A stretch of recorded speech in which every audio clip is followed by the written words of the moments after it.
Hey, everybody, and welcome back to the Real Stories of Entrepreneurs. Today, we have Rhyan Finch, author and co founder of First Class Real Estate. Thank you, Ryan, for taking the time to join us. Yeah, thanks for having me. So, if you could, Ryan, for those that don't know you, if you could give a little bit of a background in regards to who you are, what you do, all that good stuff. Sure. So I really appreciate y'all taking the time out and bringing me on here. I love that you guys are taking time out to help other entrepreneurs and give them value and take the time putting all this together so that you can put value package together. I'm sure that people are going to get a lot of value from what you guys are doing. A little bit about me. So I was a plumber and I left the plumbing industry and jumped cold turkey into real estate right before the big crash. That was about 2007. And I came in about October 2006, and I think it crashed in March of 2007. So I went through that downturn. We actually did a pretty decent job of selling, jumping in.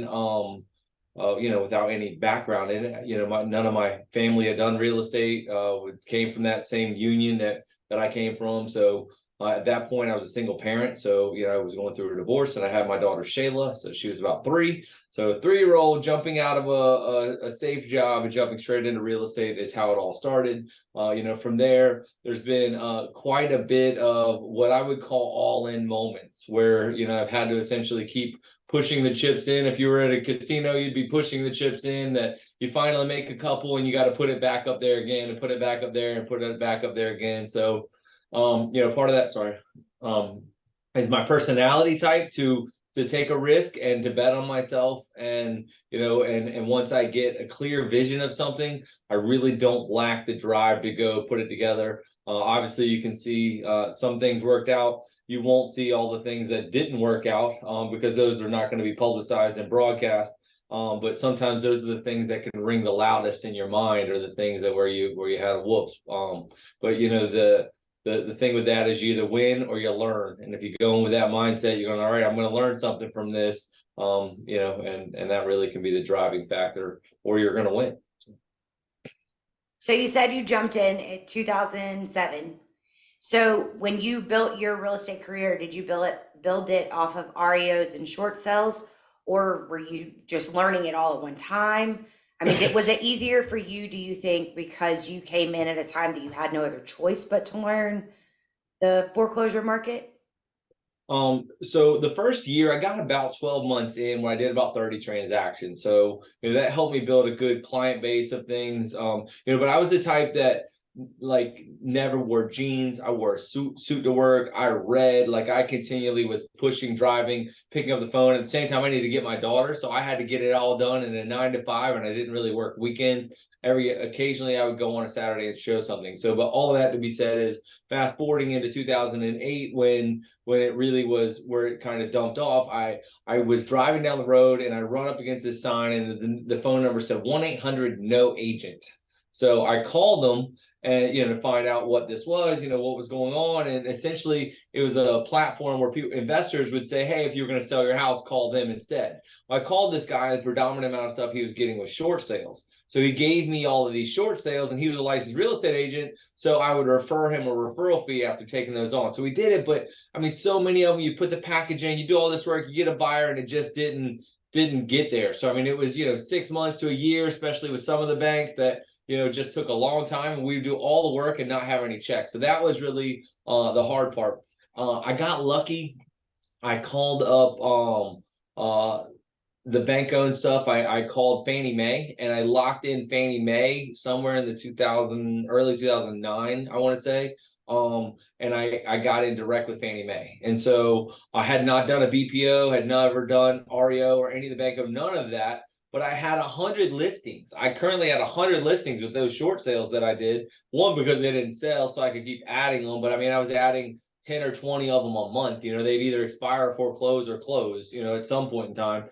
So that was going on. But I got in there. I called the guys like, hey, you don't have any experience, yada yada yada. I called him back again and called him again. So I just stayed on it because I worked it like I had to work my business during the day, of making money or doing the deals, or at least trying to calling those guys, the bank owned people, calling them after hours. It was like that was my setup down the road plan, even though I had to make money right now thing. So I would always work on both of those.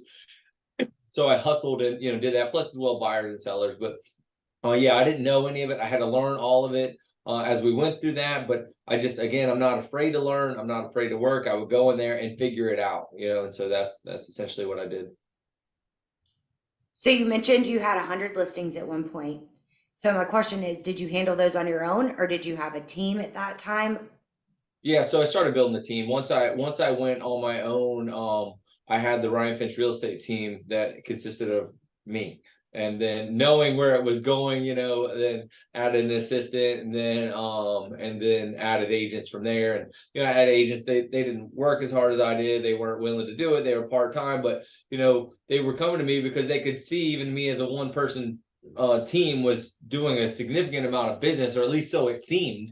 I mean, when you got that amount of listings I was putting out, I needed someone to take the phone calls and stuff like that. So they would do that. Then eventually I passed them the deals. And so then I could manage the closing side and the accounting side and, things like that. And then, from there, then it was kind of working on those REOs, which I then took my top team people and moved those to the REOs. So I never have done a BPO. I mean, and I think one of the years I sold 1,000 REOs in 2010 or 11. I don't remember what year it was.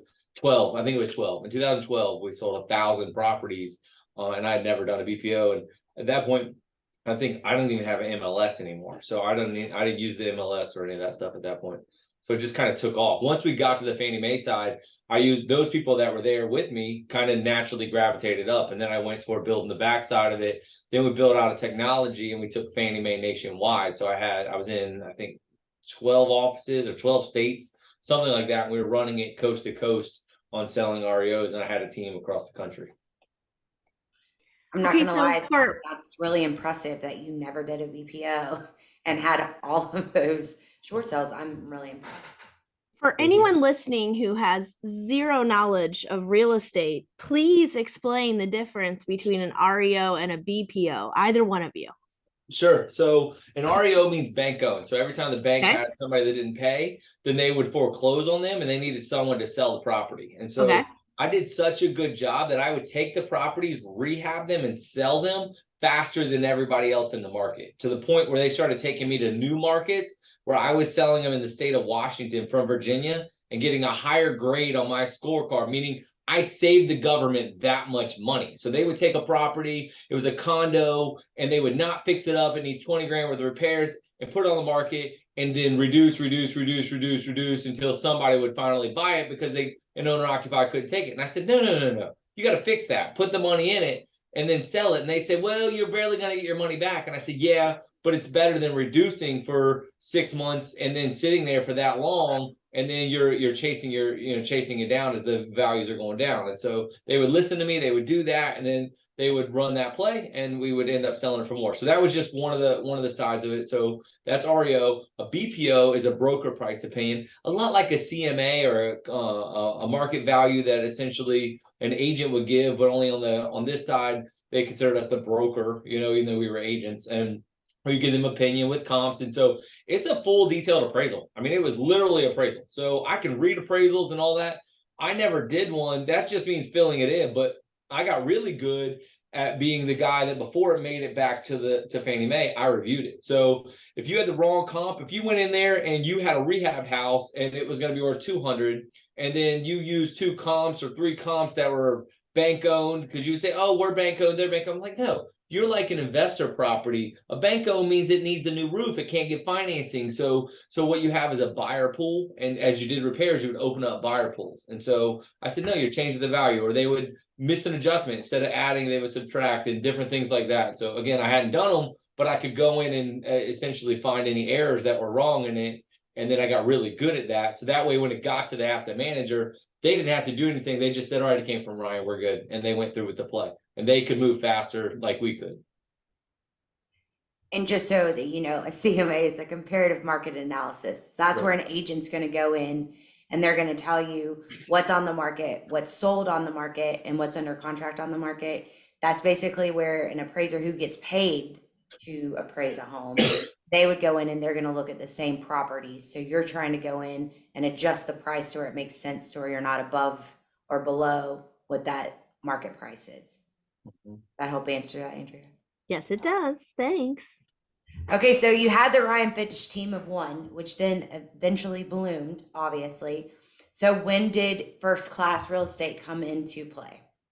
We eventually got to a place where the higher ups in Fannie Mae said, look, you're an outsourced company. We want to be direct. We want to put money back into the markets there. They said, we don't want to continue to have 50% of the money going back to Virginia, back to you of all the REOs that are selling across the country. So we want to change direction. So they changed directions on me. And so I had already, kind of committed, built all these systems, technologies all around it. And so first class came about when my sister Rindy was running it with me. And we said, we're going to build something nobody can ever take away from us again. So that's what founded it. We were at a company called Remax first, and I don't even know how we came up. We just were sitting around and we are going over names and whatever, and then she just essentially created all the forms and the documents, and then put a logo, and then boom, we were off to the races. Of course, that seems really cool at this point in the stage where we have 104 offices now and a franchise business. That was just our little mom and pop shop that we ran, and so we turned it all over and did that. And then all these forms and all these documents, all these systems we processed and we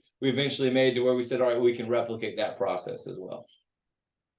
And what did that time frame look like? So the time frame from the time in which you decided, hey, I'm going to build something that no one can take, to the point in which you've had these systems in place, they're proven, we're ready to expand into a franchise. What was the time gap there? It's really easy for me to say it really quickly like that, but it was really a long period of being really dumb for a very long time, And so from 2013 till about 2017 is what we ran the business. So we opened up first class in February 2013, and then late 2017 is when we figured out, okay, let's open another office. So that was from one office to opening another office. And so then it was about a 2-year period between that where we opened up 3 more offices that were corporate offices, and then built out the franchise business. Of course, then we did the mortgage business at the same time. So now we're paying for a franchise, build out a $200,000 build out of a franchise operations center. Hadn't sold one franchise yet. Again, so this is where we don't brag about the failures. So we're spending money that was coming from another business. So we're rolling all of this money in, and we haven't even gotten there yet, right? So we could see it so clearly, so we were going after it. So anyway, yeah, it was about a 4-year window. Then we opened up other offices. We had figured out we needed to grow, so we kind of stayed stagnant. I mean, whoever left with us for Remax, we went over, we took the team over, we opened it up, and then from there we kind of just stayed cycling. We were interested in being like the number one team in our area, right? Because that was our thing. We were the number one team. I think for 3 years. One of the years they kind of took it away because they said, well, you open your own brokerage, you're a brokerage owner, not a team anymore. And we're like, all right, whatever. It doesn't matter to us. So that's what happened. So what made you decide that? I mean, obviously the systems worked. Everything was going very smoothly for y'all, or smoother for y'all at that point. So what made you decide, you know what, let's take this nationwide, let's franchise it? Well, the idea, the vision was to scale it. We thought we were going to really do something big. And we said, hey, in the next 2 years, let's open up 19 offices, right? And because we had opened 3, we said, hey, let's go open more of them. Well, what we found was, and all of this is kind of a piece by piece, and there's so many other nuggets I can throw into each of these, but essentially we got to the place where we're like, wait, well, we just paid $40,000 for build out and another $40,000 for furniture. So now we're doing that. So every new office is going to cost us another 80 grand. Then we got to get up and running, and then pay an employee to run it. And when they've got to run it, then we're going to have this cost going on. And now that's just to get to the place where we're doing it while commissions are pushing down, while agents are getting more commission, which means the brokers are getting less. So we're like, it'll take even longer to get our money back. So we said, we got to figure out how to get this skinnier. How do we get this to grow faster? And so with that, we said, all right, well, with the franchise model, then we can provide all this back-end system. They don't have to recreate that. And now they can end up setting up their office. Maybe they're already in place and they just have it as an overlay to kind of run. So we picture that as really a good dual effort to kind of scale and grow that way. Now we would take a smaller amount of money than what we could make if we ran our own office, but it allowed them to make more money. So which means they could run it, make it, and then plug in all the systems and operations.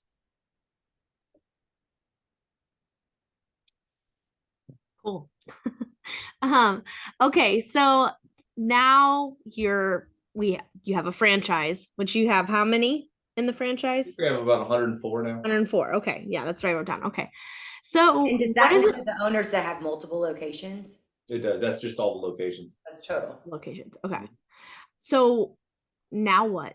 So what are the goals? What are you looking to see happen next? Are you continuing to expand? Is there another slim down to grow faster, or are you kind of on a steadier pace now? So, there's a couple pieces to this, and what happens is we're looking at this the whole playing field, if you will. We have to get more of our offices growing in a market that seems to be slowing, right? And so we have to run in when it seems like so many people are running out. And so we actually look at that as a strength of ours. Now, maybe it's the wrong play, maybe we should be looking at a different direction, but we're essentially looking at it like, we don't think this market's going to change. I've done the market research for industries and finance and things like that. I don't care what the media is telling you, they're wrong. All right. So we're not going to, and it's funny, we're saying this today, and really I think the market took off today, the stock market did, but I mean, essentially, I've watched it. 20 to 29 was that recession, right? It took 9 years. So essentially, we'd have to go that period of time. Someone may say, hey, we had a good market all the way from 2009. They dumped in money and it went up, right? And so it kept going up, so it's due to go down. But the problem with it is we have no supply. And I don't care what business you're in, supply and demand will always dictate your industry and your market. Now, ideally, you can take your business and make a urgency level, right? So if you said, hey, I'm selling bottles of water in my business, and I'm going to sell them, but it's a Valentine's Day special. The only way you're going to get this special is if you buy it by the end of the day. Okay. So that's it, makes a sense of urgency, right? Well, what happens is the interest rates going up are making another sense of urgency, because you better buy it now. Now, other people are on the other side of it saying, well, I'll wait for it to come back down. But if it's supply and demand, it doesn't go back down like you would think it would, right? And so then it's going to keep going up, and then they're going to hope the interest rate. So people are realizing this, and they're going in and buying as much as they can. And people are selling, are saying, I have a 2.5%, 3% interest rate. Where am I going to go? That's not an astronomical amount of rent, or pay more for the property with a higher interest rate. Why would I sell? I'm going to stay right here. Well, what happens if I just stay right here and hold on to my water bottle? Every other water bottle value is going to go up, right? And so what's going to happen is that, coupled with a couple other variables of pieces of the pie, are going to make our industry really, really valuable. Now, with that being said, it's a race to the bottom still. So we have to push to the bottom to make it where our agents can make more money. And if our agents are making more money, that's actually not the key. The key for us in the change in the scaling of what you're getting at is we have to get skinnier. But see, I'm out of control, right? Because what I ran into, remember when I told you I built a team and the agents just didn't work as hard as I did, or didn't do whatever it was, right? And so for whatever reason, maybe they had kids, maybe they, the market was tough. I mean, they were watching the news. There's 100 reasons why they didn't, wouldn't operate how I did. And maybe they just were more conservative, which is fine. So what the problem we have now is we have to get people to be able to go past their fear and run into an industry that they feel like is being compressed, right? And so the only way to grow or to survive essentially becomes growing. And so they've got to grow at a rapid rate.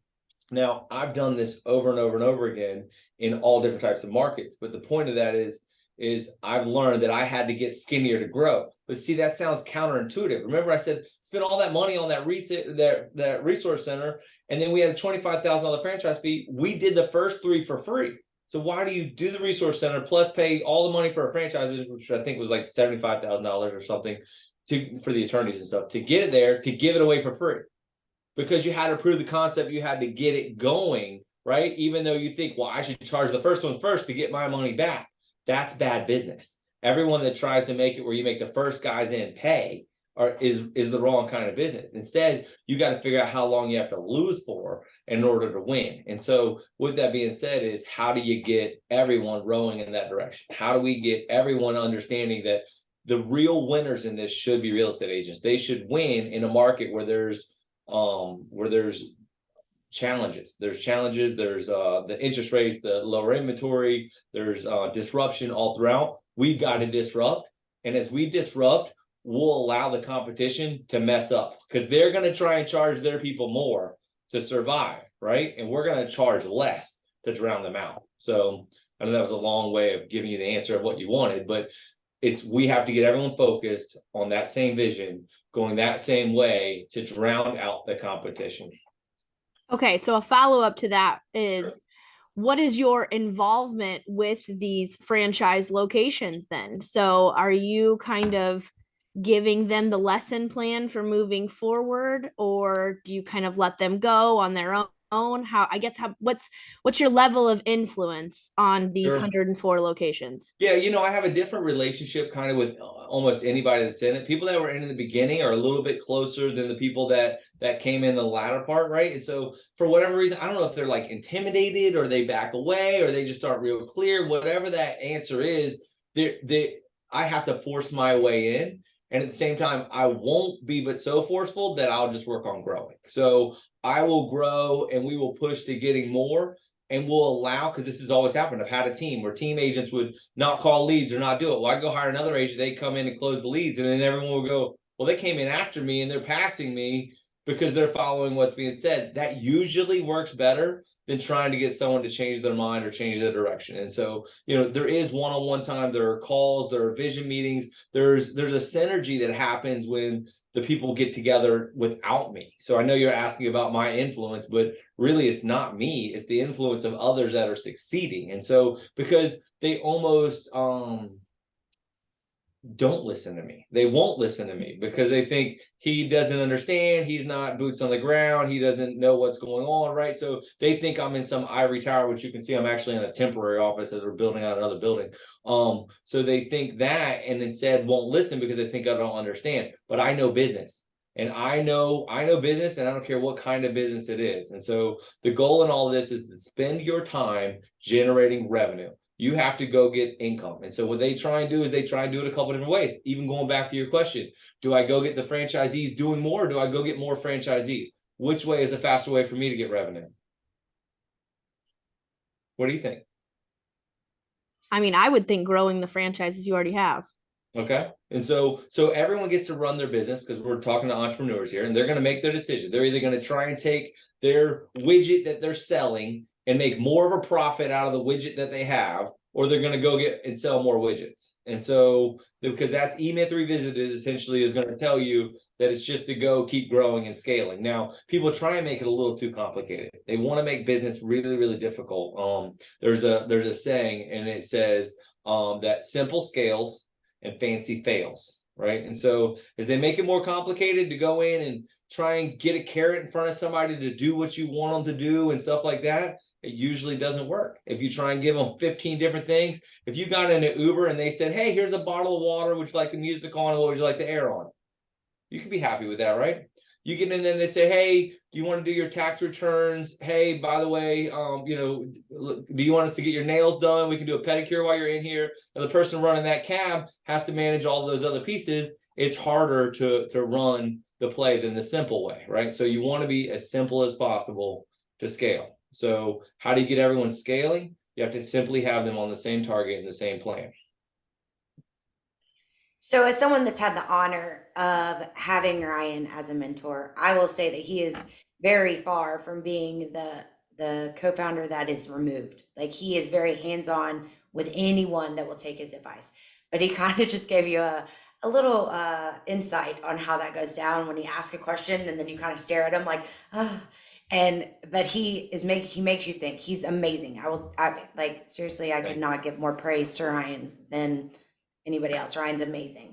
But I do want to go back on something that you said before, a little bit earlier. You were talking about how people keep saying they want to wait for the market to go back down. The market's going to go back down. Like from 2020 to 2022, I think everybody kind of thought this is going to stop. This is going to stop. We'll still be at 3%. This is going to stop. And then it did stop, but then we shot up to 6%. So how are y'all handling it at First Class in regards to the media mania? Like, are you teaching your franchises how to do it? Do y'all like do trainings? How do you do all of that? You say how to do it. What's it?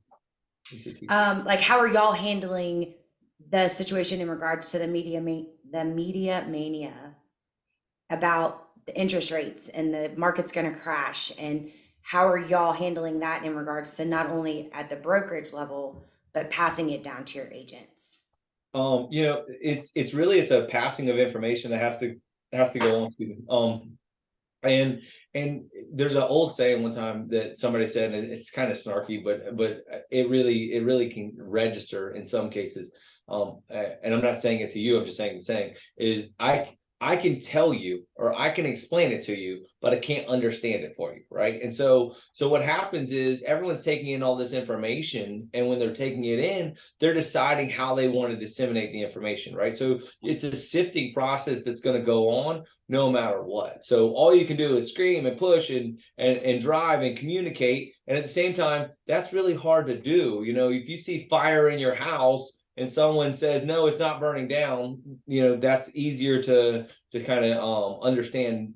Or it's not easy to just say, wait a minute, let me just put this little fire out instead of running out of the building, right? And so essentially by running out, they're causing more damage. And so anyway, with that being said, is what we're trying to do is communicate it and get it passed through. But there's usually a layer. The franchisees have a layer of communication to their agents that they have to understand it. They have to be able to stop, not worry about the fires and all the 100 things going on. We talk about it as in any communication, every time you give someone a concept, it's like handing them a bowling ball. And every time you give them a new concept, you're giving them a new bowling ball. And at some point, they can only hold so many bowling balls, or you're communicating they're running on a treadmill.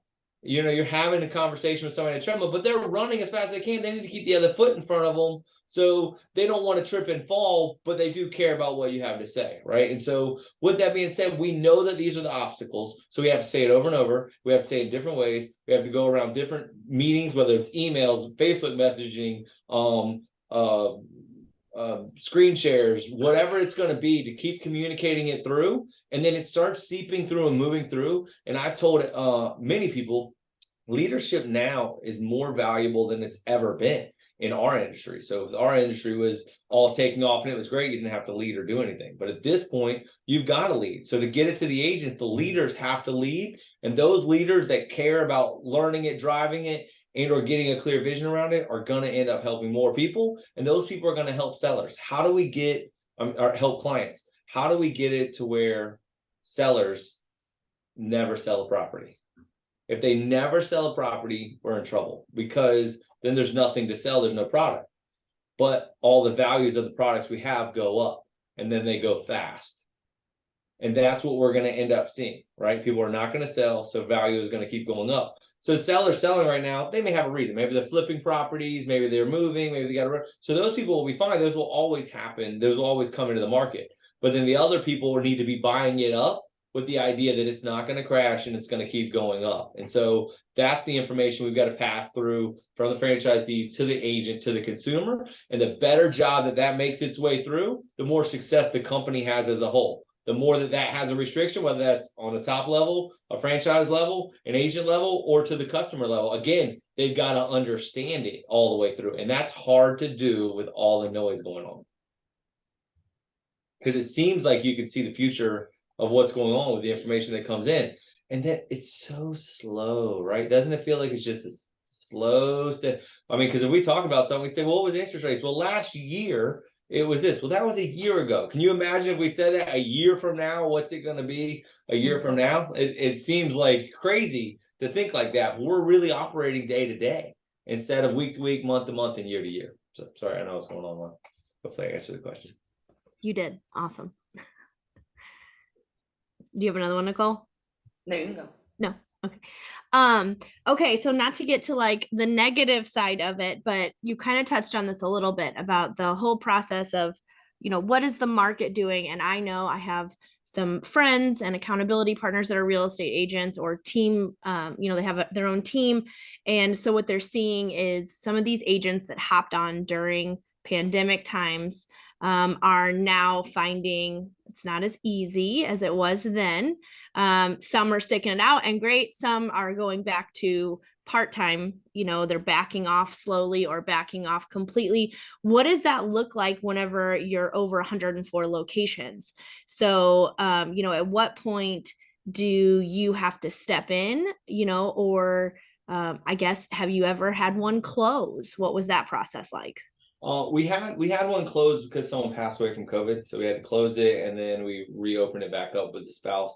Because the way our model's set up, you really don't have to close. You'd have to be going out of the business altogether to close because it's virtual. You don't have to have an office, you don't have to have employees. So, and it's so skinny that essentially, if you have agents, then the cost can be covered, and it doesn't take many transactions to be to a profitable standpoint, right? And so it's only if people are spending money incorrectly, and then they just kind of got to back out of that. So if they can back out, all right, I'm spending $3,000 on leads that are not converting, well, then we've got to go change that. But so you added that as a scope, but now we'll go backwards or down the level to what you kind of alluded to in some of this other part. Who they go to for that information is going to determine their whole approach to the industry, right? So they're deciding, hey, I'm gonna go get this part-time job.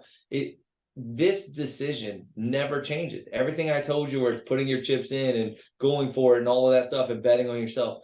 If there are people that are backing out, they don't believe in themselves. They're backing out because they don't think they have what it takes. Now, if you stay overbooked, if you set an appointment every day, if you're sending out note cards, if you're reaching out to people, making contact, if you're providing value, if you're pivoting and disrupting, I promise you, you don't have to worry about a thing, but you're going to have to put that effort in one way, shape, or form, no matter what it is. It's either going to be, I'm going to go to Walmart and work my hands to the bones to make them money, or I'm going to work my hands to the bones and make me money. I mean, that's really what it comes down to, because they still have to put food on the table, right? And so that's really what they're deciding, is how and what's the best way to do it.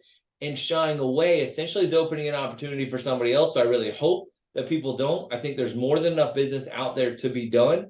I do think that people are going to get what they put in, and it may mean that they've got to put in a little more now than they did before, and that can be a little scary. There are going to be people that come along now that have less experience than people that are 10, 20 years in the business, and they're going to win because they're going to be better on social media. They're going to market. They're going to follow instructions. They're going to make a database. They're going to make phone calls. They're going to provide value. They're going to go find properties that are a good deal. They're going to answer their phone. They're going to respond to emails. They're going to set a drip campaign. They're going to do everything that has to be done. They're going to learn technology that they don't know. They're going to set up the automation of things. All of these things can be done. It's work. And the problem is we don't get immediate gratification.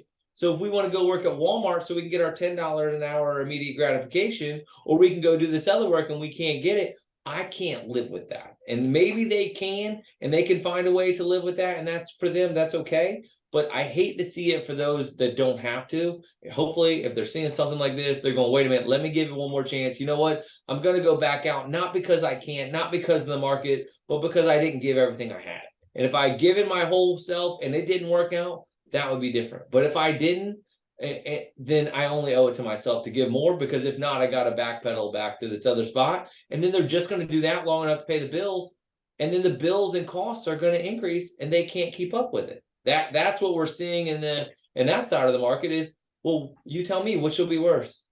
Which will be worse, to go and mediocrely survive here, but I have the chance to go up and do more, or to go to the other side of it and break even and just hope the bottom doesn't catch up with me?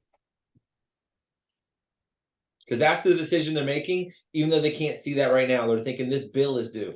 Forget that bill. Go out there and make money. Go make an investment. Go figure out how to succeed. And it's a superpower of mine that I've had all that noise of that stuff going on, that I can go, there's all these fires over here, and I'm going after driving and growing this other thing. I won't be distracted. And if you're in a situation where that stuff's pulling you down, you've got to get rid of the distractions and go focus. Get clear on your vision and go to the action steps, even though sometimes it can feel like you're running through quicksand. You don't feel like getting up out of bed, right? All of that stuff's real emotion and real stuff that goes on to all different people that are probably going to hear this. And so, that's what they've got to take away from this is, keep moving, keep doing it, because the other side of it is not going to be much better than and the regret you'll feel of not pushing forward and not doing more if the opportunity is there for you. And so I think it is. I think the industry has opportunity for that. And I think it's going to become those people that are mentally strong and have the grit are going to go after it. And the other people are going to fold out. I'm expecting that on a brokerage level. I can't wait. If our people are tougher, stronger, we can lead them to push forward when they feel like slowing down. If they can give a better deal to agents to bring them over, the competition's going to fold, then everyone folds over. It's just like a wave will hit them. And I go, how do I get everyone to see that that's what we have to do? If me and you are racing on a treadmill, all right, and the first one to get off loses, I don't have to do 100 miles on the treadmill. I just got to do one more step than you. See, it's not this long journey. It's just simply a little bit longer than the other guy. And if you can get Waiting it, it if you're out. smiling and you're mentally crushing the other person, they're going, how are they making a profit? How are they getting hires? How are they adding a mortgage company? How are they adding a title company? Why are all these agents over there? Why are they going to all these parties? Why are they having so much fun? Why are they celebrating? I mean, aren't they scared? Blah, blah, blah, blah. Like whatever it is that they're going to think of, and they're going to quit. When the leader quits, you get all of the others as a windfall. It's like the time I don't even know what the word for it is. I want to say biblical times, but essentially you would go and take over a city and you would get the plunder of whatever was in the city. And that was what they were fighting for, right? And I know we don't think of it that day and age today, but that's what we're fighting for. We're fighting for our market share. We're fighting for success. We're fighting for our agents to win. And that's what we're going after. And that's what we're doing. Okay, Ryan, so you've mentioned mortgage, you've mentioned title. So obviously you're a serial entrepreneur. Can you tell us a little bit more about that and what else you're looking to do in the future, what your long-term goals are in regards to that? Yeah, I mean, there's a quite a few pieces, and I keep a graphic in front of me all the time. But essentially, we want to be able to run the franchises. We have a capital company that allows us to buy notes and buy revenue. Ideally, anybody can do that. Anybody that's a franchise owner, anybody that has any capital can go buy revenue with money, right? So whether that's buying agents coming in, buying other businesses, that's essentially what we're supposed to be doing. The reason we don't is we still do one job, like we're working that Walmart job, waiting for the bottom to catch up to us. We're supposed to be doing that job thinking that we're being chased, like somebody's coming after our business, and we've got to now grow it and get to the next level of it. So what we've set up with that is having the mortgage and the title side of it where they can plug in. I see a picture of paying agents the highest compensation package, plus letting them have a piece of mortgage and title. And so now when everyone's winning, if anybody's winning, everyone's winning, because now when they don't have a transaction, they're still making paychecks that are coming in on the other side of it. But everyone's got to group together. Again, you can explain it, but they've got to understand it to the place where they're willing to take that risk and willing to do it. You've got to do it by the rules. And it works somewhat to a negative side, which is if the three of us are all bought into a company and I don't do any business, but I bought in the same third that you guys did, y'all do a killing, I still get paid the same amount as you do, right? And people don't like that idea and that concept of that, but that's what partnerships are like. And that's the legal way of doing it. If it works any other way where there's a cost per sale, it's not legal, so you can't do that. So anyway, that being set up, you also can pay one time and get checks in perpetuity, right? And so having revenue come in perpetuity by getting skinnier, the agents are going to win. If the agents are winning, we can get skinnier and more competitive for the buyers and the sellers, so that we can drive that stuff through. So that's the vision I see of what has to go on. Again, I can say it, I can explain it, but somebody's going to say, well, my decision is I can go on this $10,000 vacation or put up $5,000 to open a title company. Which one do you think they're going to do? Vacation. Yeah, so they take the vacation. So that's okay. We just got to wait a little longer until they're going to go do that, which means then they can't offer that to the agents, and then that's less attractive to the agents, and the agents aren't making revenue, which then would start going around the office. Oh yeah, we bought in, we're owners in it as well. And so all of that slows down growth, right? And so you're trying to drive it and push it, you're trying to explain it, but everyone has to make their decisions on what they're going to do. And every business is like that.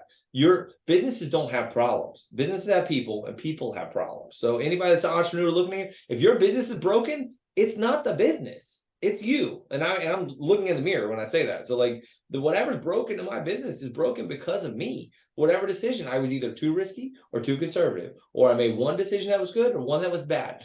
Or it was going so well, I did nothing. Right? That's a scary thing, because it's going well and I do nothing. Guess what happens after that? It gets disrupted some way, shape, or form. Well, what's the other side of that? It's going well, and I'm going to go disrupt it. What? It's going well, and you're going to disrupt it? Well, Blockbuster was doing just fine, weren't they? You're like, who? Yeah, exactly. I miss Blockbuster. Yeah, I do too. Well, Netflix does it, and then Apple, iTunes, and all them said, "Oh yeah, here, hold my beer." Right? So the disruption's coming, and Blockbuster had a choice to be able to sell out and another thing, right? So what happens is we look at these guys far away, but every business has all of these decisions all the way. And so for me, I'm always looking at it like, I'm like, if I was running Apple, would I hire me to run their company? Right. And I don't know anything about their company, but I'm just saying, like, if I was, would I understand? Would I drive revenue or would I try and push more sales? Right. So that's the decision that'll always have to be made, because CEOs have tendencies, and everyone's the CEO of their business, especially the people that are watching this, and they're going to make decisions, and they're going to have a hard truth to look at and go, it's not where it is, not because of the business, not because of the market, not because of the industry, because of me. And as soon as we start becoming warriors and stop becoming victims, then all of a sudden we can go after it, and the sky's the limit, and it's very freeing. And you're going, and what's the worst going to happen? I'm going to screw up and I make a bad decision. Fine, I'll fix it. It's changeable. Okay, I opened a secondary company and it failed. So that was my second company. My first company is still doing fine. So, like, the difference is I went on my vacation and that money's all gone, or I opened up a second company. But if we start getting real crazy about the numbers, staying close to the numbers, and we use that money to start compounding companies one after the other, buy the buildings, buy rental properties, which I'm buying lots of properties. So I told you, if everybody is running out, I'm going to go run in. I'm going to get as cheap as I can. And if the interest rates go down, I'll go even lower. But there's no inventory. So as long as supply and demand is the problem in a market, I'm going to go all in and go do that, because it's going to do nothing but push up. So commercial, residential, mortgage, title, franchise business, corporate offices, that's my day. That's what I'm working on. I have amazing people around me that drive and go do that. And at the same time, it's usually the people that are the closest get that energy, right? So the energy gets matched. They see it, they get the vision. You talk about it over and over, and it keeps going. Everyone's got to run that kind of in their location. They got to decide how close they want to get to that fire, because that fire is going to go on, and eventually you're going to get to the place where you're like, wait a minute, I'm not doing enough. And when you get to I'm not doing enough, you'll stay up later, you'll work harder, you'll do more. And what did we just do? We just solidified the success of your future. And that's what we want to do. So before Andrea asks you like the one question that we ask everyone on the show, I did want to ask you one more thing. For those that are listening that may be real estate agents, realtors, brokers, or even those that are just interested in possibly getting into real estate or opening their own brokerage, can you give us a quick little elevator pitch of why they should choose First Class Real Estate? Yeah, I mean, so you got a couple different customers there, right? So if you've got a franchisee, the reason they're going to do it is because it's scalable. It gives you all the back end resources to be able to scale and grow your business. And so it's not really for the place for someone who wants to do sales. It's for the one that wants to grow and scale a business. They want to get out of production and get into growing a business. Doesn't mean they can't start with growing a business while doing production, but it needs to be with that other part in mind. The flip side of this, they're applying people. They're running teams, they're real estate agents, they're just paying way too much for not enough value. We really try and win the game by giving more value than we're charging for. And so by adding in the network of these offices nationwide, they can essentially plug in all over the place. Go into our website, they can sign up for franchise, they can go to Discovery Day and find all the back end side of it. And at the same time, they can join on to any of our office locations because we're in, I don't know, we're in 23, 24 states or something like that right now. So, and they can join on any of those locations and get all the same value nationwide.